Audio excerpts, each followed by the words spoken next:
amudi faith lang, amudi gusto nila ang Diyos. Nadawa unugi po ninyo, sabi naman ni Nono, diri lang kami ni grabong nung kapag. Binigul naman kami Diyos. Sabi naman, dapat di maniwala ka mga pakarakit ka bawat bisan. Dahil isip mo naman agusan mga tao na gusto magkarabong na nalaman kami.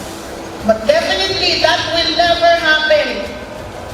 Dahil mas maray pa man ang turog naman kung nagkakasag na po kami. Nasa puso ko naman na magpatawad sa bawat isa. Nagayag po kami sa kapatawaran bawat isa. Tama na po ito. Okay na ito. Mamuya na po kami.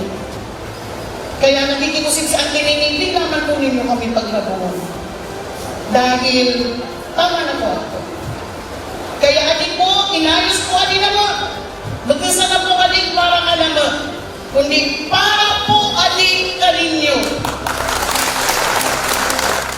Nagkarapong kaming magpipinsan dahil puro naman sineselid sa mga ligasiya kung kanang kagigit. Kaya po ngayon ko, mas panahon naman pumuha. Taligasiya naman sa napinag-uusipang kapamilya. Papasalamat po kami sa inyo.